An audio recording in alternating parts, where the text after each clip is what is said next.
Agora, como é que a doença acontece no corpo físico? Isso é que é muito interessante entender para aqueles que acreditam mais na humanidade, mais em gente, e não aceitam muito a espiritualidade.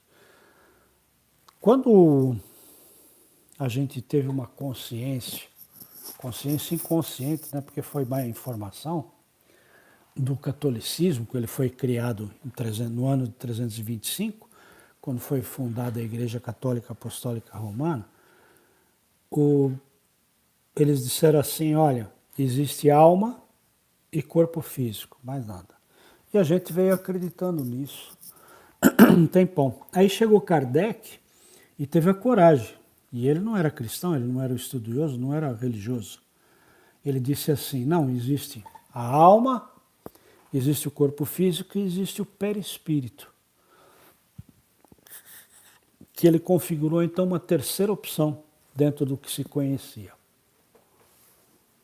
A evolução aconteceu e aí nós ocidentais passamos a ter conhecimento das filosofias orientais, onde já se admite a existência dos 7 corpos. Então a gente tem que entender que o estudo dos 7 corpos, inclusive das filosofias orientais, é uma questão de enxugar o processo, porque nós temos milhares de corpos, essa é a verdade. Então, veio essa autoridade filosófica que está começando a ser muito aceita do lado ocidental, que é a filosofia oriental, e disse assim, não, nós temos 7 corpos. Nós temos a alma, e essa alma, para se manifestar aqui como corpo físico, ela tem que ir se adensando, ou seja, se adaptando, legal? Ao campo energético denso, de vibração muito longa aqui na Terra. Então, é como se você fosse para o mar. Você vai para o mar, você vai viver lá no fundo do mar, você vai ter que se adaptar, cara. Você vai ter que se adaptar no mínimo, se você não construir uma cidade lá com uma cúpula de vidro, fornecendo oxigênio, você vai ter que estar num escafandro, no mínimo. Porque você vai precisar de oxigênio, você não vai conseguir viver lá sem oxigênio, você não é peixe, né? Então, para a gente se adensar aqui, para a gente chegar aqui, você tem que ir adensando e passa pelos vários corpos. Então tem os 3 níveis de corpos superiores, que é o campo, é a alma, né? A ânima, o campo búdico e o mental superior. Aí vem o corpo 4, que é o mental inferior, né? O astral, né? Então o mental superior inferior até aí ainda não tem uma forma humana. O mental inferior ele tem a forma eliptal, né? De elipse, é um ovo, né? E aí, do corpo 5 para baixo, que é o astral, duplo etérico e corpo físico, aí já tem a forma humana. Então como é que funciona isso? Para eu construir esse corpo físico, eu elaboro o meu programa, porque eu sei o que eu vou enfrentar, eu sei qual é o então, como eu disse anteriormente, quais são as qualidades, quais são os defeitos que eu venho trazer para cá para desenvolver e para questionar. Né? Pô, mas para passar por essas experiências eu preciso de um corpo feminino ou masculino. Você é homem ou mulher. Né? E já percebeu que nem tua mãe sabe se você é homem ou mulher quando você nasce? Vai ter que depender dos equipamentos. Mas você sabe, porque você constrói seu corpo. Afinal de contas, a ciência já comprovou que nasce a primeira célula. E essa célula tem inteligência suficiente para se reproduzir em outras células e formar o corpo. Então, existe um programa desse corpo que você vai tornar físico. Legal?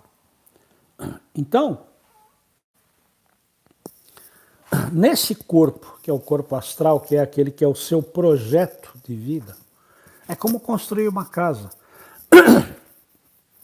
Se antes de construir a casa, você faz um projeto, você faz uma planta. E na planta, de repente, você fala assim, pô, não tenho dinheiro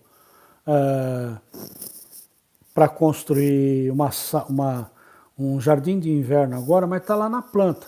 Então eu construo aquela parte que eu tenho dinheiro, mas já está lá, né, projetado o jardim de inverno. Quando eu tiver grana, eu só vou lá, pego a planta e pum, eu já completo porque está tudo adequado. Assim também é a doença.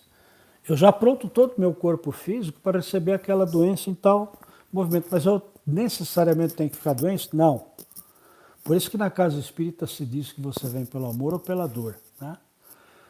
Se você não compreende, não tem consciência do seu processo evolutivo e que você tem que assumir o seu programa de vida e trabalhar dentro dele, aí você se arruma a doença. Porque com a doença você para e vai rever sua situação. Você já percebeu, você já teve alguém na sua família que teve câncer, que recebeu o diagnóstico de câncer? Não importa se o cara morreu ou sobreviveu, já teve? Já teve contato com alguém que de repente vai dizer assim, um colega de trabalho, que ele vai, olha, amanhã eu vou no médico, oh, legal e tal.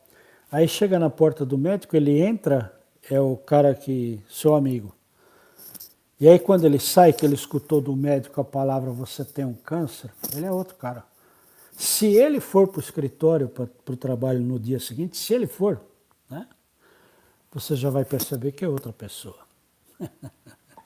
Então todo mundo que passa por uma experiência traumática, intensa, e que não tem gente ou coisa que dê jeito, que depende só dele, só da pessoa, te faz pensar. Ah, como assim? Mas o médico dá jeito. Não, o médico não dá jeito. Nem terapeuta dá jeito, nem pai de santo dá jeito, nem Jesus dava jeito. Não existe cura, existe autocura. Você se cura. Porque você fez um projeto de vida, você se programou. Olha, então em tal tempo da minha existência lá, se eu não aprender, eu me coloco essa doença. Então tá, eu vou no médico, mas aí eu sou um cara que estou predisposto a sair da zona de conforto, deixar a vida que eu levava e passar a ter uma vida no caminho da sua evolução dentro do programa de vida que você projetou. Então você vai, você encontra cura e encontra resultado. Por quê? Porque você mudou seu comportamento. Você sentiu que a vida não tinha os valores que você usava antes, né?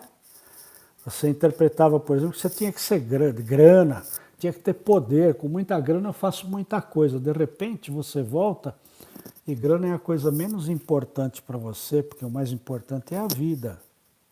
E a vida dos outros com os quais você convive, e que de repente essa troca vai fazer bem para você e para o outro.